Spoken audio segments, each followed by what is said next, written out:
Over the next 72 hours, I'm going to draw 3 different things. The first thing, I think I know what I'm going to do. The next 2, absolutely no idea. The idea is to progressively be more disciplined and get better within 72 hours. Will this work?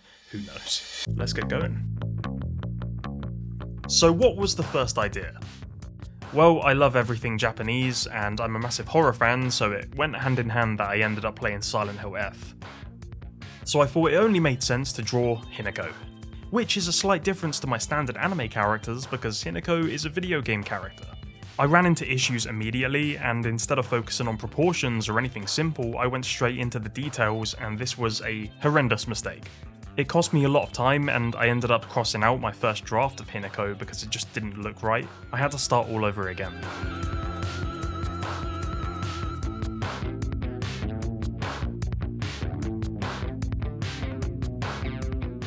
I needed to keep things simple, be patient, take my time. Usually I really struggle with the details, things like the lips and the nose. I absolutely hate drawing noses.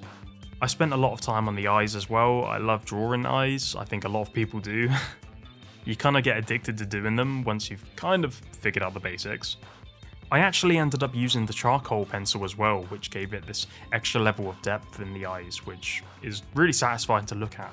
Although I didn't realise just how messy it can get when you use the charcoal pencils, it kind of gets spread everywhere. It's a bit annoying. Also, for inspiration, I ended up watching a lot of anime about art. I mean, this was a Netflix anime, they're kind of hit and miss sometimes, but this one wasn't too bad. Although Blue Period is my favourite. Alright, the drawing is done. I'm exhausted. I made a lot of mistakes. You saw me do a draft and then just completely erase it and start all over again. I think it was worth it, maybe. So it's time to show you what I did. There we go, don't get your expectations up or anything.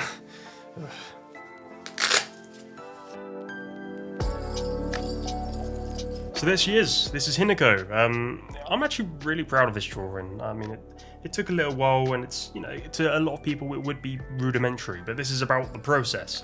It's about just having fun with it, not worrying too much if it looks great, just enough so that it works. I had a lot of fun doing the hair and the eyes and trying to get all the proportions correct. I mean, it was fun. It was annoying, but fun. The clothes look really rigid, so that's something I'd like to take into the future. Tell me what you think about this. Is it alright? Is it kind of like, could it be better? Just let me know. This is about that. It's about figuring things out along the way, and you guys can see me fail and mess up as many times as need be. I don't mind. But I think it's alright. Now, I don't want to have my next drawing be just like this. I need to do something significantly different. So I was thinking, what haven't I done in a really long time, but it's something that all artists should do, right? And I think I should try a still life, which will be quite hard. Mostly because I haven't done one since I was like a kid. So tomorrow, I'm going to find a random assortment of objects in my house. I'm going to put them all together and see how it ends up looking. So let's do this.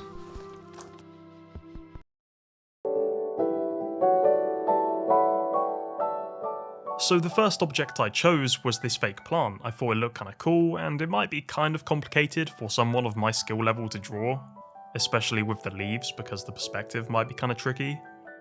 And for the other object, I wanted something more geometric and blocky, so I ended up choosing one of my cameras, an old Russian camera. I didn't realise how difficult this would be, and I've got a newfound respect for people who do still life because this was a lot trickier than it seemed. The first thing I found really difficult was fixing a perspective, finding an angle I really liked and just sticking to it. It's really tricky to just stare at something, because I feel like your eyes are always going to shift, and then that shifts to the drawing. It's just super hard. And I was in the luxury of my room. I couldn't imagine doing this anywhere else that was bustling with people. Could I concentrate? I need a lot more practice for that. It took a lot of time to get the proportions right. I mean, I had to erase so many times just to correct everything. And even then, it was never perfect to me, but I reached a point where I'm like, this is never going to be perfect, so I just have to stick with something. Otherwise, I'm literally never going to get this done. Something I didn't appreciate until doing it was the amount of tiny details in this drawing that I wanted to go for. So when my pencil actually started to whittle down, it was really hard to do these tiny details, so I constantly had to keep sharpening my pencil just in order to draw these tiny geometric shapes on the camera or do the leaves. It's actually unbelievable just how tricky it was. I know to anyone who does drawing, this is just common sense, but to me, it was kind of tricky, it was mind-blowing. Just a newfound appreciation overall. The one thing I was really struggling with was shading and getting the shadows to look right. I just couldn't really pull it off. I didn't know how to do shadows, and part of me wanted to really delve into researching how to do it properly, but another part of me was like, I'm against the clock, I need to get this done, I'm busy with other things, I just need to put something together. So that was surprisingly difficult to do. I've definitely been humbled. I never do still life, so it was quite interesting doing something completely different, you know, an art style I don't do, so it sort of took me down a different path and I encountered issues I don't usually encounter with other things. So it's time to review what we've done and cry about it. So there it is. I mean, I'm not all that upset about like the perspective or anything. I think it's just mostly like shading, and I've got no idea how to shade or add darkness to images, so I literally just took the pencil, rubbed it, and just used my thumb to blend it in. I don't know if that's a good technique, or if it's just something no one should do. I don't know. If I saw it in like concept art or storyboard or something, I'd be like, okay, that does the job, but you know, in terms of it's like just a singular still life thing, it's just like, what is it? I don't hate it. You know, I don't feel like ripping the page out or anything, so that's good. But I do want to learn how to add darkness and shade correctly in images, or at least better than what I've done here, so I'm going to take that into the third and final project. The leaves on the plant was so hard to do. I just kept messing up the drawings, constantly erasing the leaves, putting them back. It just never looked quite right. It was just odd.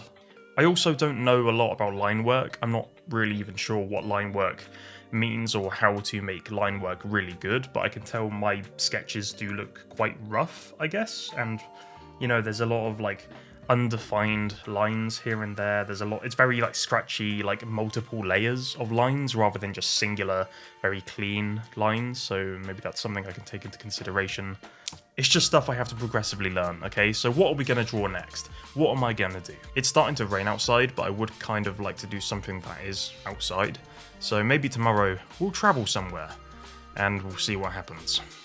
I think I've got a good idea of where I'm going to go.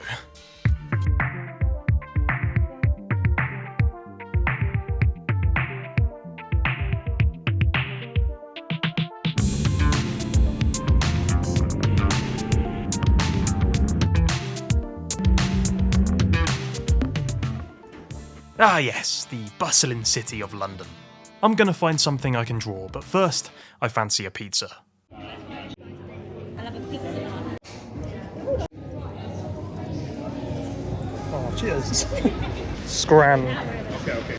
So I walked all over London, just taking random pictures of anything. And at first I wanted to draw something really impressive, and then I realised, wait, I don't have the time for that. So I realised I needed to do something simple, something that was manageable in the time I gave myself, so that ended up being something iconic to London, something everyone would know. That's right, a telephone box. Now maybe you're wondering, Jake, why would you pick such a boring object? Well, the idea of this is to focus on the details. It was to take what I figured out from the other two drawings and apply it to this drawing, and then just take that into the future. So I was quite meticulous with this. I measured it out quite thoroughly, made sure I was constantly keeping my pencil sharp because you had to be really detailed with this. I feel like if I can't draw the simple stuff first, then I'm not really going to be all that confident in drawing more complex things, so I did need to start small. I wasn't going to jump to anything ridiculous.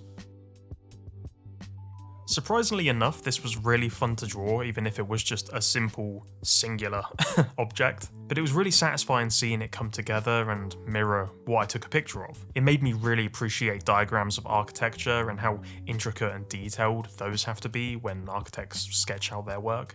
This is like the most simple, basic level of that, but it was really cool. I've developed a massive appreciation for artistry recently, you know, whether it's from people at the top of their game to artists who are just starting off like me. It's so inspiring seeing people just try something new just for the sake of doing it. AI is really daunting right now. It's progressively getting better, and AI art it's pretty good. Or at least it looks impressive and it takes no time to do, but that loses the soul of what makes art great. It's something humanity should never lose, the painstaking hours that gets put into drawing, or making a piece of music, or whatever it might be. We can see the time put into things, and that's something to appreciate. I think the time and the practice and the skill, that's what makes art valuable, not just how it looks or how quickly it can be processed. I think anything made by a person has a level of soul to it. Whether it looks conventionally good or not, it doesn't matter to me, It's the fact that someone put the time and effort to make something. That's what we can appreciate about things, and that's what gives things value. The context gives art value. And this time I actually tried to shade it in a little bit more. Probably wasn't the best object to try and shade on, but it's a start. So this has been a really fun experiment, and it's something I'm definitely going to take into my future. I'm going to continue drawing and see what happens. And it's done. I'm absolutely exhausted. It's over! Oh my god!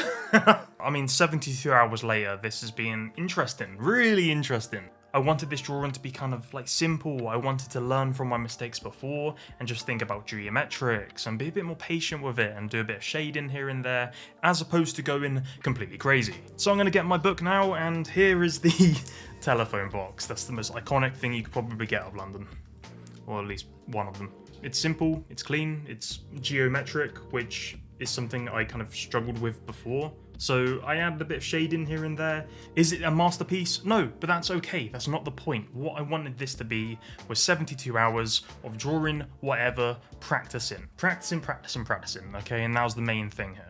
Because you get so busy in life and there's things that crop up, and I wanted to just sort of disconnect myself and do something nice and relaxing. Well, kind of relaxing. Usually if you draw, you don't have to record everything. It was really fun documenting this journey, so I will be doing more stuff like this in the future, hopefully, depending on how much time it takes. Thank you so much for watching this video. If you did enjoy it, please do subscribe. It really is helpful for the channel and for me to keep going. And take care.